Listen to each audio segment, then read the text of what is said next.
আসসালামু আলাইকুম। আজ শুক্রবার অর্থাৎ পবিত্র জুম্মার দিন। আর এই জুম্মার দিনেই কিয়ামত অনুষ্ঠিত হবে। আর এই জুম্মার দিন হচ্ছে আখিরি দিন। হয়তো সারা জীবন গুনাহ করে গিয়েছেন, রব্বুল আলামিন চাইলে এই জুম্মার দিন নামাজ পড়ে অচন্নয়নে কেঁদে যদি আপনি দোয়া করেন, আল্লাহ পাক আপনার ক্ষমা করে দিতে পারেন। তাই এই জুম্মার দিন খবরদার মিস করবেন না।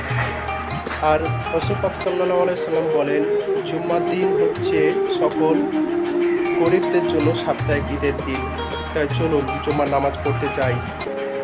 আর একটি কথা, রাসূল পাক সাল্লাল্লাহু আলাইহি সাল্লাম বলেন, তোমরা মোরগকে গালি দিও না, কারণ মোরগ সালাতের জন্য সবাইকে জাগিয়ে দেয়। সুবহানাল্লাহ। চলুন তাহলে জুম্মার নামাজটা পড়ে আসি। সকলকে জুম্মা মোবারক।